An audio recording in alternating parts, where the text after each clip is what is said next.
පුතා මේක මට කියන්න ඕනම කතාවක්. දැන් අර මේක මේ ටියුෂන් ඒ කියන්නේ අපේ මේ ගුරුවරුන්ට විශේෂයෙන් ටියුෂන් ගුරුවරුත් එක්ක සමාජේ නිකන් අමුතු වෛරයක් යනවනේ. ඔයාලක දන්නවා. ටියුෂන් ගුරුවරුත් මාර වෛරය. දැන් Facebook ගියොත් එහෙම ටියුෂන් ගුරුවරුන්ට බයින පළු යනවා. දැකලා තියෙනවනේ බං. ඉතින් අපි නම් පොඩි ගුරුවරු බං. අපි තාම ඇවිල්ලා මේ මහලු ගුරුවරු නෙමෙයි. අපි ඇවිල්ලා ඕ ලෙවල් අපි ඕ ලෙවල් ක්ලාස් එකේ අපි 6 11 ක්ලාස් එක විශේෂයෙන් ඔය කතා බහ ගොඩක්ම නේ ඒ ලෙවල් ගුරුවරුන්ට. ඒ කියන්නේ ටියුෂන් ගුරුවරයෙක්ගේ මේ රජයෙන් ෆීස් එකක් ගේන්න ඕනි කියනවා. මෙන්න මේ ගාන කියලා කියනවා. එතකොට ටියුෂන් නියම නියාමනය කරන්න ඕනි කියලා කියනවා. ඔය එන කතා බහක් යනවනේ. එහෙනම් ටියුෂන් ගුරුවරුත් එක්ක එන්න වෛරයක් තියෙනවා. දැන් මට නිකන් හිතුණා බෑ ඇයි මම මෙච්චර වෛරය කියලා. දැන් ඕකට මං හිතන ප්‍රධාන හේතුව බං දැන් සාමාන්‍යයෙන් අපි කඩේකට ගිහින් බඩුවක් ගත්තත් මම බඩුවක් පේන්න තියෙනවනේ හම්බෙන්න. සාමාන්‍ය අපි කඩේට ගිහින් සල්ලි දීලා බඩුවක් ගන්නවා කියනකොට ඔයිට බඩුව බාන්න ලැබෙනවනේ. හැබැයි මට ටියුෂන් ගුරුවරු ඇවිල්ලා අපි දැන් ක්ලාස් කරනකොට ළමයට උගන්වනවා තමයි. උගන්වනවනේ ෆීස් එක ගන්න. හැබැයි මෙහෙම කියලා මෙහෙම භාණ්ඩයක් ලැබෙන්නේ නැහැ නේ, ද්‍රව්‍යයක් ලැබෙන්නේ නැහැ නේ.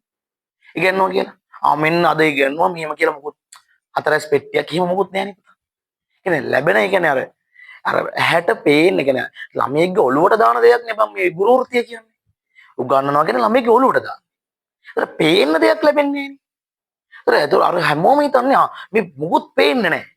පේන ද්‍රව්‍යයක් නැහැ. ඒ කියන්නේ පේන්න දෙයක් නැහැ. පේන්න මොකුත් භාණ්ඩයක් නැති හින්දා එයාලා හිතන්නේ දැන් මේ නිකන් අර සල්ලි හම්බ කරනවා නිකන් අර මොකුත් නොකර හම්බ කරනවා වගේ මයින්ඩ් එකක් තමයි ඔළුවට යන්නේ.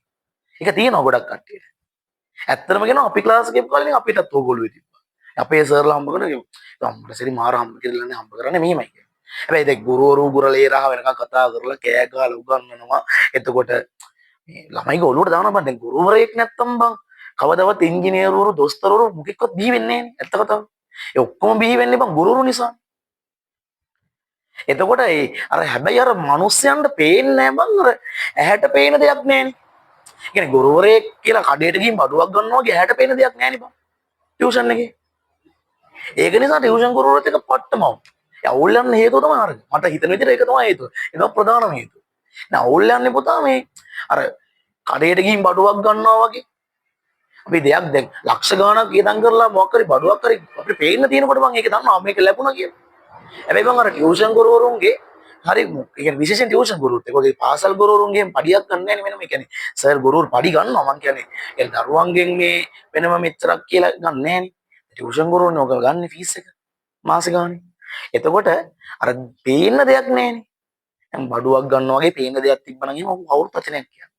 අර පේන දෙයක් නැති හින්දා මේක අපි ඔළුවට නෙදාන්නේ බලමයි. ටියුෂන් ගුරුවරු ළමයිගේ ඔළුවට දාන දෙයක් තියෙන්නේ. පේන දෙයක් නැති හින්දා අර නිකන් හිතන්නේ නිකන් මුකුත් නොකර නිකන් සල්ලි ගන්නවා. ඒක තමයි ඔළුවට යන්නේ. ඉතින් ඒක තමයි ඔතන ලොකුම අවුල තියෙන්නේ. නැත්නම් ওই කතා බහ ඇත්තටම මට හිතෙන්නේ ඔහොම ඇති වෙන්නේ ඇයි කියලා. මොකද බං ටියුෂන් ගුරුවරු ඉන්නවා බං මේ ලකුණු 2 3 4 ඉන්න මිනිස්සු. AB දාන මිනිස්සු. ඒ කියන්නේ ළමයි ඉන්නවා බං ලකුණු 2 3 4 ඉන්න ළමයි. ඕලෙවල් වලට ඒ ලෙවල් වලට AB දානවා. ඒ ගුරුවරයා නිසා. හරි. එතකොට ඒ ගොඩාක් කට්ටිය බං මේ අර ටියුෂන් එක තියෙන වෛරය ඔන්න ඕක. අර ඇහැට පේන දෙයක් නැතිකම. ළමයාගේ ඔළුවට දාන දේ හරි. ඒකනොත් ළමයිගේ ඔළුවට ගන්නෙත් බං පන්තියේ 100ක් හිටියොත් 50නේ බං ඔළුවට ගන්න. අනිත් උන් ඇවිල්ලා සමහරුන් ඉන්නේ ඉන්නම් වාලේනේ බං පන්තියේ. එතකොට මිනිස්සුන්ට පේන දෙයක් නැති වුනහම අර නිකන් හොඳ වාහන ගන්නවා ඕවනේ පේන්නේ. අර එතකොට ඒක නිසා අර නිකන් මිනිස්සුන්ගේ 아무තු වෛරයක් ඇදිලා තියෙනවා. මොකද අර ද්‍රව්‍යමය කියන්නේ ලැබෙන ද්‍රව්‍යමය දෙයක් නැහැ. පේන දෙයක් නැහැ. සල්ලි දීලා බඩුවක් ගන්නවා වගේ නෙමෙයිනේ බං. අපි ඇවිල්ලා සල්ලි අරගෙන අපි දෙන්නේ දැනුමනේ බං ගුරුවරු. දැනුමනේ යන්නේ. ඒක හැමෝටම තේරෙන්නේ නැහැ. ඒක ඇවුල.